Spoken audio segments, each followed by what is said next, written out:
Well, good afternoon and welcome, everyone. It's great to be together with you.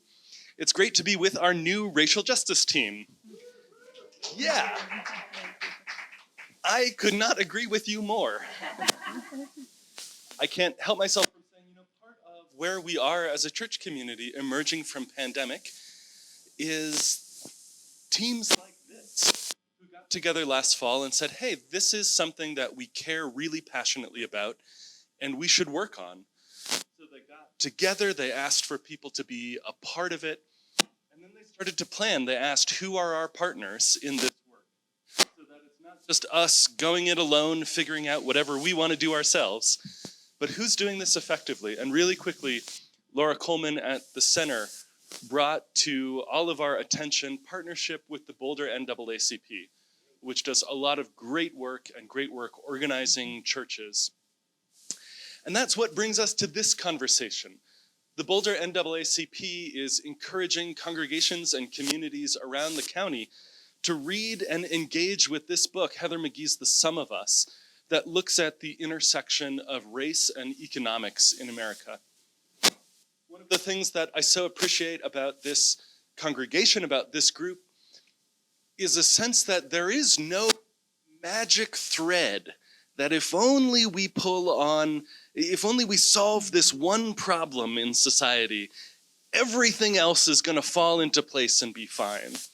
And so I really appreciate their emphasis, their embrace of the NAACP work, which is, all right, how do these things reinforce each other? How do race and economic, in ways that are apparent and ways that are not apparent, connect with each other? I'll light our chalice this morning with words from the Senator Paul Wellstone, the former senator in Minnesota, whose refrain over and over again was, "We all do better when we all do better."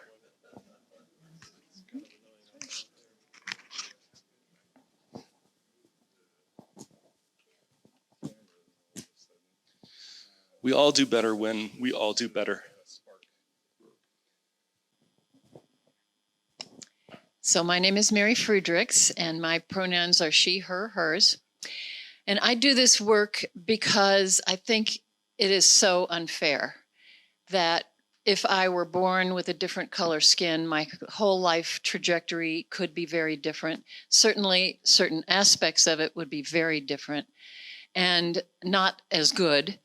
And I have privilege as a white-skinned person that provides me with so much of some benefits of this culture. White people have historically set it up such that white people are in a hierarchy and on top. And therefore we get the benefits. And since white people have set it up, humans have done that. Humans can undo it. And that's why I do this work.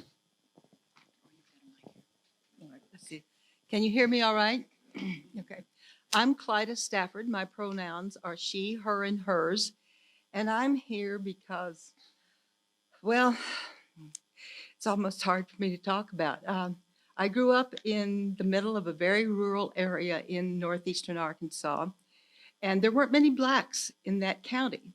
And I didn't know until I was much older that the blacks had all left during the Great Migration of the decades before. But there was virulent racism in that part of the country. I grew up and graduated from high school in the late 50s, and I was painfully aware of the racism all around me. Couldn't quite understand it. And then I lived in St. Louis for a while. I worked in South Korea for 14 months. I traveled around the world, and I realized that we're all human beings, that the racism that I had understood and seen growing up was simply unfair. And I too know that I was able to grow and get an education and do the things I've done in my life because of the color of my skin.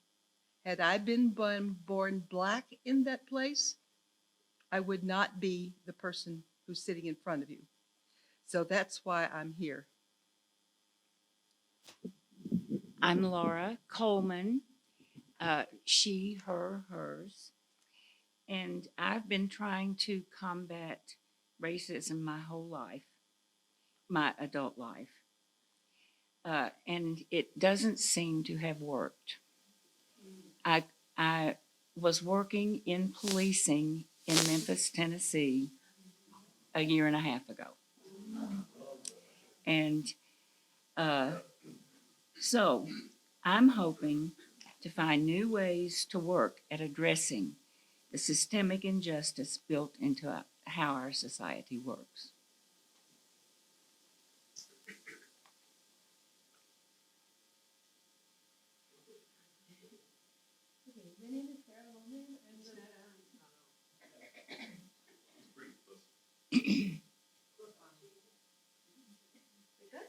You can unwrap it some from the podium. Sorry. Can you hear me now? Put it Closer. right in front of your mouth. Push on the button. Yeah. Yeah. How about now? No. Closer to your mouth. No. Still not working. It's just not on. Here. Here. The word. Hello. Thank you. Can you hear me now? Oh, thank you. All right. My name is Sarah Volman. I'm the board liaison to the Racial Justice Ministry team. And I became interested in this work because I'm from the DC area in the suburbs. And where I'm from, there are a lot of immigrants and diplomats. So it's pretty diverse. But that particular county just didn't have very many Black people compared to other parts of the DC area. And I always wondered why. And when I went to college, I took some African American studies classes and I learned about structural racism and all the terrible reasons why. And I'm still learning. There's stuff that people didn't talk about when I was in college, and now it's news, but it's about our history. And, it can be really tough to read books and find out these new things we weren't supposed to know back in the day, but I feel like it's the right thing to do.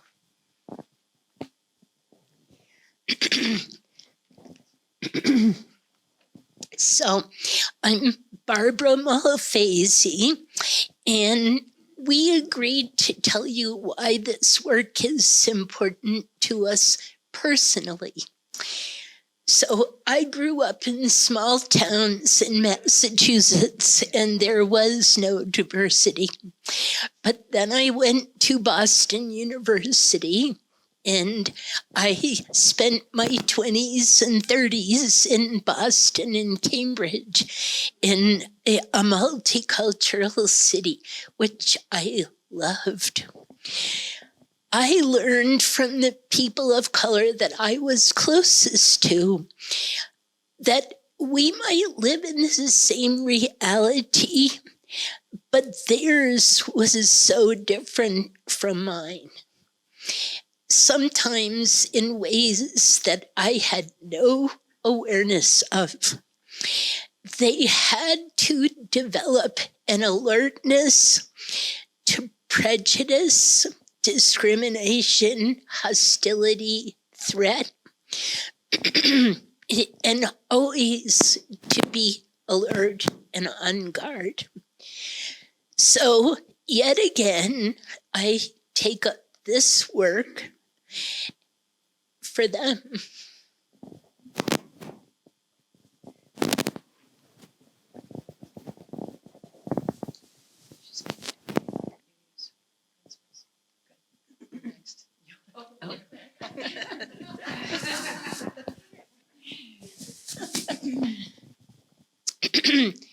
So we want to point out the UU principles that are hanging on the wall here, and you hear them echoed again and again in Heather McGhee's book and in the efforts for racial equality.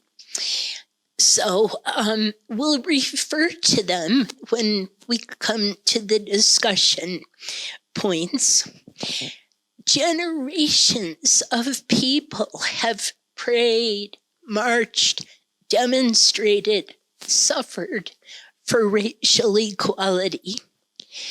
This history, this legacy, this effort is so vast, so insidious, that what we can present this afternoon are only a few significant ideas for us to think about. So please keep in mind our Unitarian Universalist 7 principles. And I always remember a Universalist slogan from the 1930s: one world, one people, one God.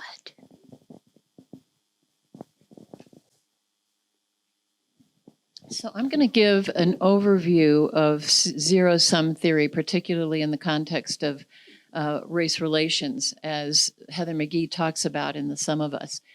The basic idea of zero-sum theory in this context is that progress for Black people, Indigenous people, and people of color, BIPOC for short, that progress for them comes at the expense of white people, that there are a limited number of resources, and what BIPOC people get is what white people lose. And this is very faulty and destructive thinking. The Sum of Us shows how everybody loses when we engage in this kind of thinking, and racism keeps this idea going. A prime example that she gives is about the draining of the pools.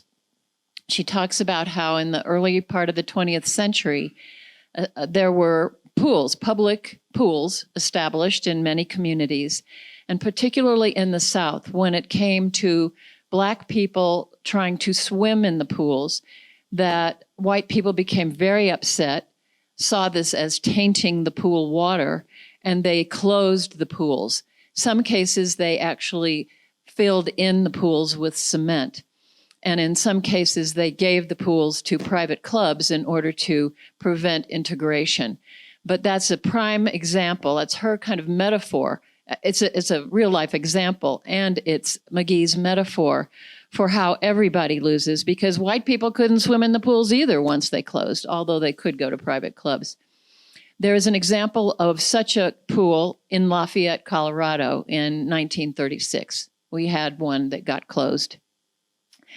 And many people see government help and government assistance as something that goes primarily or almost exclusively. People think of it as something for people of color.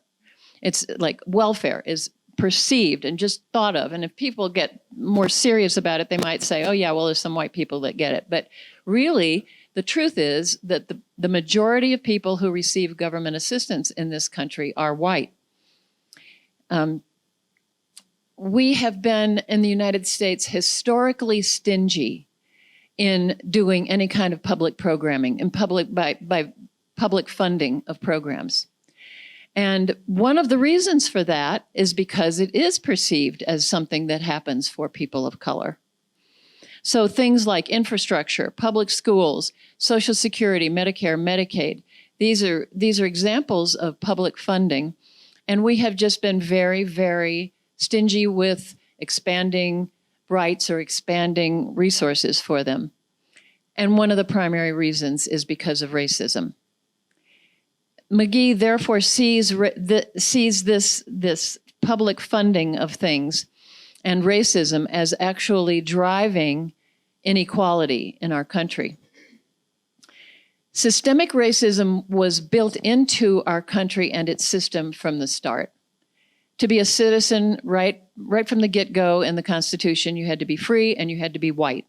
And people of color were excluded from all rights and even citizenship. We're going to use a couple of examples. One I'll talk about more extensively in a bit is healthcare, which is a benefit that white people have had a lot of trouble sharing with their Black neighbors. Higher education, which we see as a stepping stool to rising on the social and economic ladder, it's seen as very important. And for a long time, states would substantially support higher education and public schools. So, for example, the University of Colorado used to have at least 50% of its funding came from the state. When high numbers of students of color began to matriculate, the funding was withdrawn and reduced. Now I think 4% of the University of Colorado budget is paid for by the state. And what that has done is to drive up tuition enormously and force students to take out loans. That happens for white people and for people of color. So as a result of the racism that provided the impetus for pulling back on public funding, we all suffer. It's another good example of how white people suffer when when we're racist in our public policy making. The stereotype is that welfare mostly goes to people of color. They get called welfare queens and other racist terms and dog whistles. But the reality is that many more whites than blacks receive welfare and other forms of government assistance. We're so stingy with our assistance because many white people see it as a handout to people of color. In fact, the tuition issue began to be perceived as a handout. This is one of the ways that McGhee sees racism as actually driving the inequality for all of us in the country. We often wonder why white people vote for policies that are against their own best interests, such things as minimum wage raises or unions building or universal health care. But it's because many white people are so afraid that they will lose something if people of color gain something. They believe in the zero-sum theory. It's important for white people, for us white people, to learn that they will not lose, we will not lose, but rather we all gain when others receive the resources that they need. So one of the things that I was particularly struck by in the book was your discussion of the pushback or the push to reduce Social Security benefits. And I've been, as a retiree, I've been kind of confused by that. But when you look at how the projection of our population will be, whites will be in the minority by 2050. And so there's built-in racism to people's thinking that we need to reduce Social Security benefits because it's really going to be for people of color predominantly in the 2050 and beyond. So that's really, I never understood that connection, but I think that's real. So we talked about the 4% support, public support for the university system and the public schools in general. And generally what's happened, and this is partly my view, but we discussed it in our group, is as they've withdrawn the public support, more and more people have had to come up with the money for tuition, and a lot of us have to do it with loans. And the discriminatory aspect even further is that the white people have the assets so someone will lend them money so they actually can get the loans. Then, of course, they can't follow Reverend Terry's suggestion that we follow our dreams because they owe the money to the banks. So no wonder they're all angry. But look at the people of color who can't even get the loans. It's simply a way of withholding higher education opportunities from the people of color and creating problems for a lot of other people who are not people of color as well. That's about as far as we got, I think. Well, we were talking about the different schools that the four of us went to in college, and one was the ladies went to private schools where imagine there weren't many African Americans or other people of color. I know you've talked about North Carolina when you moved there from Connecticut. It was very different. And no, when you were at Duke, there weren't a lot of blacks, were there? and I went to a public school in New York City, University of New York. Was about $60 a quarter. Now it's about $2,500 a quarter, and so that's cheap, yeah, yeah. But it's but those schools, the City University of New York, was very different because it's a very mixed race city. So there was. Those schools continued with public education, but California bifurcated it, and I lived there in the 60s and 70s, and there was a governor who campaigned to make it illegal for migrants, to go to any college and state school. And California had the premier state system that the other states emulated. State colleges, UCLA, UC Berkeley, state colleges like University of Northern Colorado, let's say, and community colleges. And I think unless nobody could afford it except at a community college level now. So it was exactly, we made the analogy to the pools. Who got cut off by raising the tuition? Made it harder and harder. The white people are suffering. The people whose children might be in this room have to pay enormous fees that our generation didn't have to pay. So I work in literacy. I'm a literacy tutor, and I work at a BVSD school. I'm not hired by BVSD, but the school itself is using COVID funding.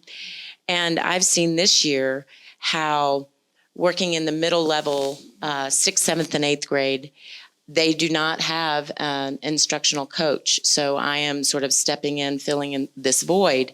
And part of that is because the pie keeps shrinking. And so then where the resources go are to the absolutely most in need, who tend to be the economically challenged districts.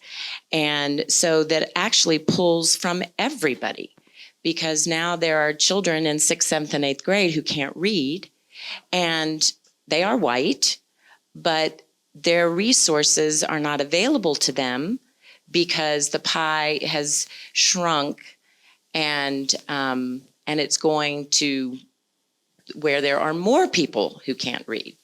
So I feel like that shrinking of public funding definitely affects the sum. Now, in this book, The Sum of Us, Heather McGhee lays out our government's role in the development of racism in housing, from the end of the Civil War all the way through the 20th century into the financial failure of the housing market in 2009. Now, I'm going to try to summarize that in detail. I'll have to look at my notes too. So I'm going to review at least 3 of her discussions of how government helped create housing segregation based on race. First one I'm looking at is exclusionary zoning. First, in the early 1900s, many cities started zoning their neighborhoods, and in doing so, they often created desirable neighborhoods as basically exclusionary zones, because they would require larger houses, bigger lots, deeper setbacks, which meant they were expensive housing, and most blacks and minorities could not afford to live there. So these became the exclusionary zones.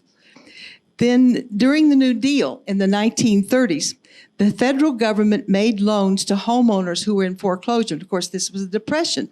That was a way to help people out of what the depression had done to the economy. But the government agency responsible for these loans created maps in neighborhoods and used colors to indicate the supposed financial risk of buying in those neighborhoods. And neighborhoods of color, black especially, were shaded in with red, and that became known as redlining, that most of us know today.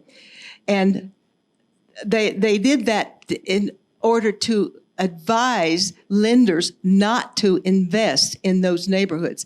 The FHA was created about the same time, and the FHA used these maps and would not guarantee mortgage loans to people of color in redline neighborhoods. Then the GI Bill and the VA in the 1940s.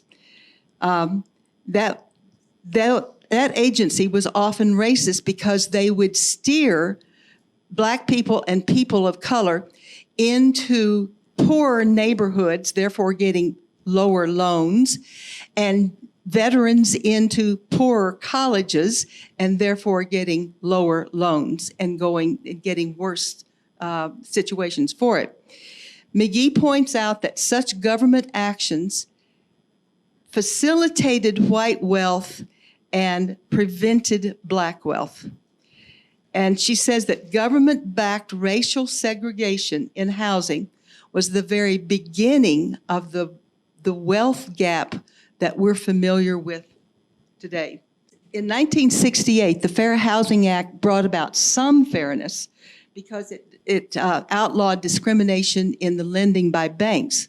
But the Federal Reserve was responsible for enforcing that act, and it didn't do its job, not efficiently at least, and it took 24 years before the Federal Housing Act could really be enforced properly.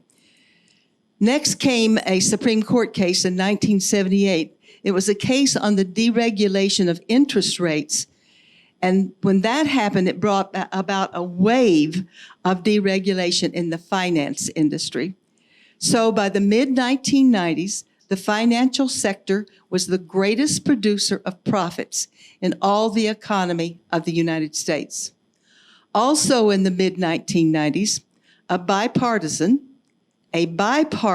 Congress repealed the Glass-Steagall Act that had protected consumer deposits in banks from risky investing ever since the Depression. What followed this specific deregulation was an explosion of mortgage brokers and non-banking holding companies and huge investment firms like Lehman Brothers. Then came the predatory mortgage loans that benefited the lender but set up the borrower for failure. And the lenders knew what they were doing. Heather McGhee lays this out very clearly in her book. This all started with the predatory mortgaging loans started with banks and mortgage companies intentionally targeting Black homeowners to refinance their homes that they'd already loaned. And they would encourage them to, and racism was a factor, and Heather McGhee gives case description after case description of how this took place. But some lenders actually lied to the homeowners and told them they were getting prime interest rate, which was a low interest rate, when actually these homeowners were getting far above prime interest rates. And even when they qualified for prime interest rate, they got a higher rate. And lenders also were giving other kinds of risky loans by encouraging owners to consolidate all the debt they have, like car loans or appliance loans, to roll them into the mortgage, and that then burdened the home with the greatest debt. They also offered interest-free loans, which meant that for possibly several years, the owner was paying only interest, not paying anything on the mortgage. Very risky loans. So the finance industry soon learned that these risky loans were highly profitable. Of course, if a person went into foreclosure, the bank could call the foreclosure, skim off the equity, they owned the house, and make a profit out of the house. So these were risky loans, and they learned that this was a good financial interest for them. And they created the creative adjustable rate loans then. That's when this loan came into being. Borrowers would get a very low interest rate, and maybe some of you had those loans, a very low interest rate at the beginning to entice the borrower to get the loan, but the interest rate would ratchet up at set up intervals. And of course, the borrower could see that, but the economy was fine. They thought they'd be okay. And most of these loans were not refinances, but rather were to first-time home buyers, including blacks and white people, because now they could expand out to a much wider market, including white people. But this gamble for homeowners worked only if the housing prices kept going up, which they did for a good while. But in the late 1990s, the rate of foreclosures began to go up, not too surprisingly. And in the 20s, the first decade of the 2000s, the foreclosures gained speed, interest rates rose on mortgage loans, housing prices fell, and the mortgage market crumbled completely in around 2009. And the Dow went down dramatically in September of 2009. That created the Great Recession. And McGhee states that the housing crash, which caused the recession, is probably the most widely felt result of the zero-sum game in racism in America, because all races lost in this economic disaster. So we're going to step back just a minute. How did sum zero theory and racism become so alive and so impactful from the beginning of our country? In 1601, the Virginia Company of London gave any man who could pay his own passage to the New World 50 acres of land. These settlers were encouraged to band together to form large areas away from the main settlements. These would become the plantations.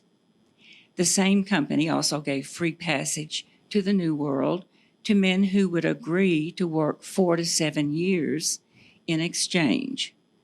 Thus began the plantation system and its need for cheap labor. Slaves, stolen from a Portuguese ship, arrived in 1619. Fast forward 150 years. In 1787, 13 states had formed and were banding together to make a new country. They wrote a constitution which allowed only white male landowners to vote, and at the same time decided to elect presidents by electoral college. The southern states had most of the wealth due to the free labor, so to get them to ratify and join this country, they had to compromise. The South wanted to count slaves in terms of votes, but didn't want to pay taxes on them. So they came up with a 3/5 compromise, allowing slaves to be 3/5 of a person. Population-wise, this gave 13 extra votes to the southern states, hence the power of the plantation owners. Unions of people, formal and informal, have come and gone, trying to secure some of the power in order to better their lives. Early on, white sharecroppers and black freemen began to work together until the plantation owners realized that they could become outnumbered. They destroyed these unions by deputizing the white men to keep an eye out for the runaway slaves. In 1792, 10 years later or so, they gave the vote to all white men, furthering the division between black and white. Then the Civil War came. It ended in 1865. The next year, a Civil Rights Act passed. Reconstruction arrived and saw strong unions of people, and many blacks were elected to office. 10 years later, there would be another compromise with the southern states. After a disputed presidential election, Rutherford B. Hayes would become president, and in return, Reconstruction would end. Even so, in the 1880s, the Knights of Labor, who had chapters in the South that were 1/3 to 1/2 Black, grew to 700,000 nationally. 5 years after that, the Supreme Court struck down the Civil Rights Act, and Jim Crow ushered in a new era of racism and zero-sum thinking. World War II brought worker shortages and also allowed all ethnicities, including women, into the workforce. Unions began to form and gather strength, gradually overcoming the propaganda of zero-sum thinking. As a result, workers today, for the most part, have the dividends of a 40-hour work week, overtime pay, health insurance for workers, retirement, and worker safety and compensation. These are the solidarity dividends of working together. But business needs a workforce, and the best way to ensure a low-paid workforce is to pit demographic groups of like interest against each other. Unions declined, and even now, sum zero theory keeps unions at bay. For instance, the effort to unionize the newest Southern car industries has failed. They used threats and what is called last place aversion. If you help them, if I help you, then I'll be in last place with you. This keeps everyone low, the majority being white.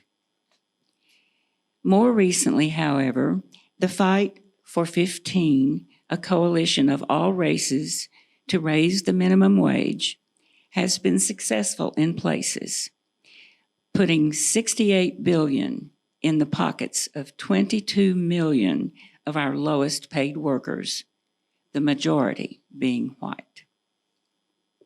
I'm going to talk about the example of healthcare as a good example of zero-sum theory and the problems with zero-sum theory.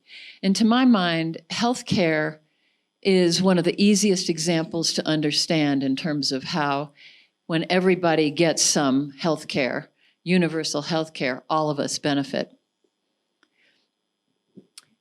And here's some ways in which I think that's true. When the population in general is healthier, we all live in a healthier population, therefore we get the benefits of more health in our environment. Purely from a self-interested perspective, if more communicable disease is circulating in the population, I am more likely to get sick. It is to my benefit not to be living in a population where more communicable disease is circulating. Therefore, it is in my interest that everyone have health care. Healthcare for all lessens the secondary economic impacts, and I'll talk more about what those are a little later.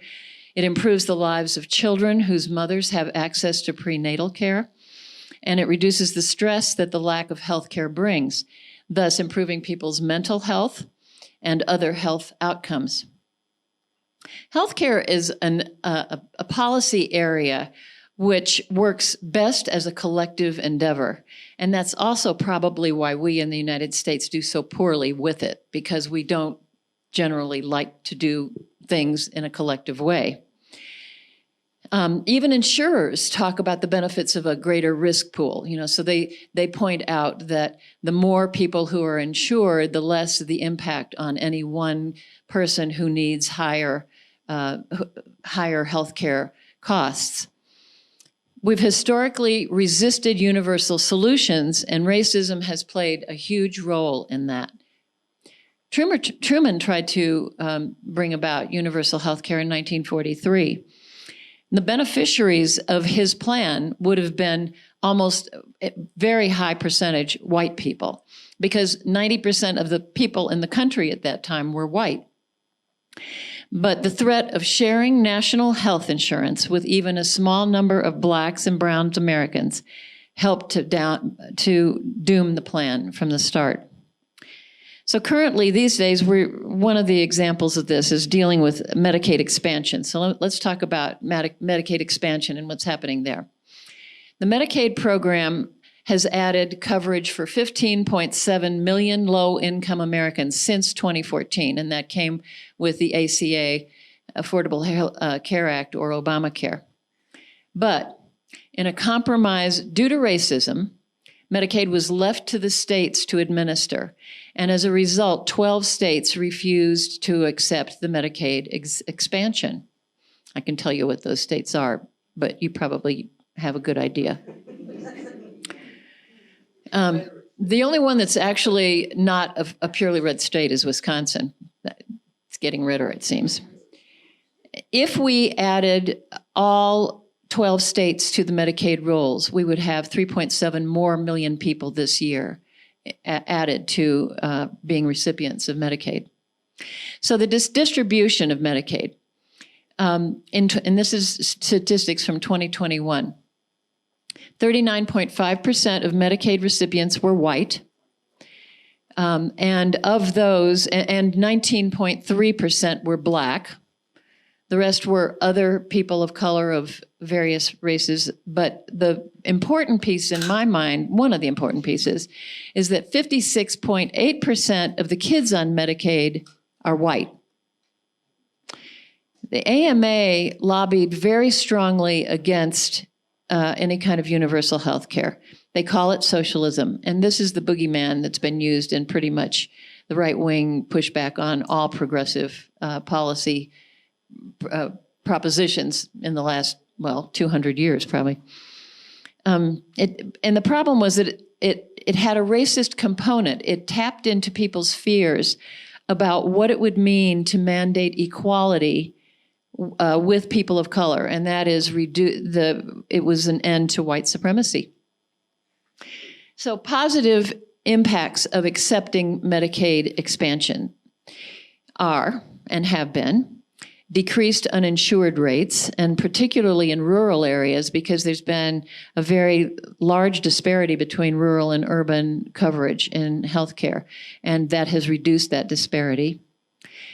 An increase in Medicaid coverage means increased access to care, increased utilization of care, increased health affordability for all. Remember about the higher number in the risk pool makes it better for everybody. Increased financial security for those receiving it, improved quality of care, improved self-reported health, improved positive health outcomes, surgical, mental health, etc., and increased provider capacity.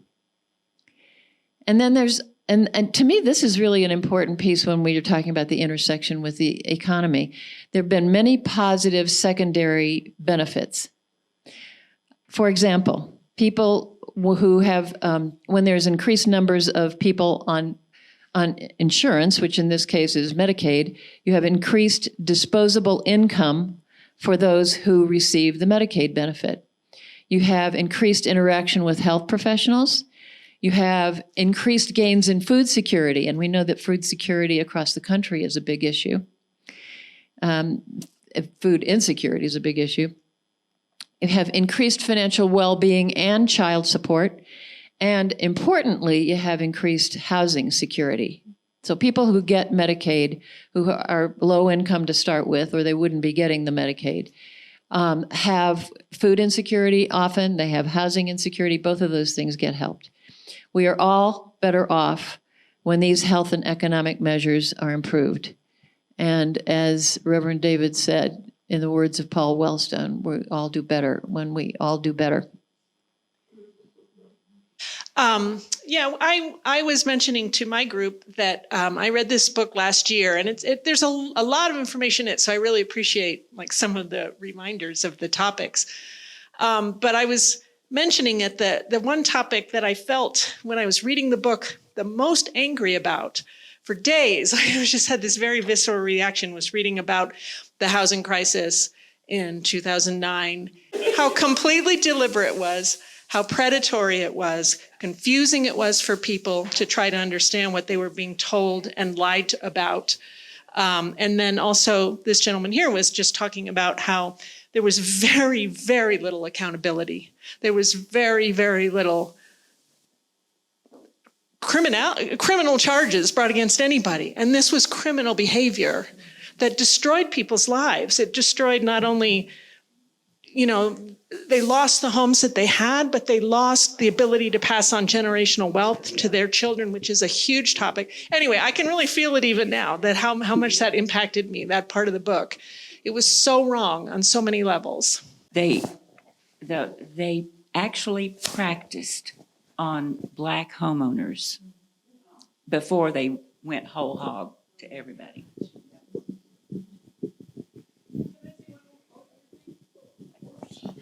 Going back to something that someone over here was talking about with educational loans, I just read an article recently about similar practices regarding taking out loans for school. And it was an article about both race and ageism, and this idea that, anyone can go back to school at any time. You can learn and you can grow and you can get a better job. And a lot of that is just not true because people get sucked into these loans and they can't pay them off, and it impacts the end of their lives and their retirement. I was just going to add one other thing to our discussion, and that was the subprime housing crisis is really a good example of the subtext of the entire book to me, which is who wins? Zero-sum game. It's not just the people. They're the winners, and they're the winners that are the 1% plus. So, not surprisingly, our group got involved with the discussion of medicine. And the point that I was making is that medical debt is probably one of the biggest, if not the biggest, source of personal bankruptcy. And in terms of we didn't discuss this, but I would also mention that in terms of zero-sum gain, people who have Medicaid are protected pretty much essentially from personal bankruptcy due to medical costs. It's the white people who can't afford insurance that are going to end up having to go through bankruptcy. And then we get into the issue of, well, why can't we go ahead and have a national health system, universal health system, and all of the politics that have gone into that over the years, with one, I think, valid question of how do we pay for that? And the issue is that there are a significant group of people that don't want to pay for that. And they're paying, so other people are paying the price for their lack of willingness to pay. Okay. White people live with a hidden wound. It hurts us to know that we have benefited from a system that hurts others. We know that our forefathers committed atrocities in founding this country and then purposely used division and injustice in order to maintain a low-paid workforce. What can we do? McGhee suggests that finding ways to ally with people of color to work on issues that will, in the long run, help both of us will help. She calls these solidarity dividends. In 2020, a 2020 Citigroup report stated that in the United States, if the United States had closed the racial economic gap 20 years ago, the gross national product would be $16 trillion higher than it is now. We'll look at one of her case studies. Maine is one of the whitest states, but has suffered an economic decline. It has a large population that is uninsured medically and a governor who refuses to expand Medicaid because it will help immigrants. There is a town of 35,000 in Maine called Lewiston. It was thriving until the cotton mills closed, leaving the city in decline. In 1990, the United States accepted refugees from the Somali Civil War. Gradually, some of these displaced people found their way to Lewiston, as have others from Congo, Chad, and Sudan. They opened shops and businesses, and now Lewiston is on a growth path. These new Mainers are revitalizing Lewiston and, in fact, the whole state. A bipartisan think tank calculated that the African immigrant households contributed $194 million to Maine in state and local taxes in 2018. Also, Maine has become the first state to be able to expand Medicaid over the governor's veto by getting it on the ballot and voting it in. The Maine People's Alliance orchestrated this for the benefit of mostly white people. Old Mainers and new Mainers, a multiracial, multi-ethnic coalition, have begun to fill the public pool again. How can we close the gap and grow the public good? McGhee suggests several. Growing equity in real estate seems to be a way to generate wealth to pass on to one's heirs. Perhaps the real estate tax credit could be higher for low-income owners. Down payment assistance could be given to the descendants of people who were redlined. And we obviously have records of what areas were redlined and when they were redlined. And the descendants can be found. The child tax credit could be extended. 2022 was its last year.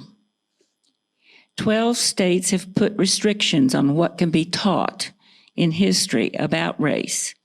Texas has even banned teaching that racial bias is a thing. We could insist that limitations on the teaching of race and history be withdrawn.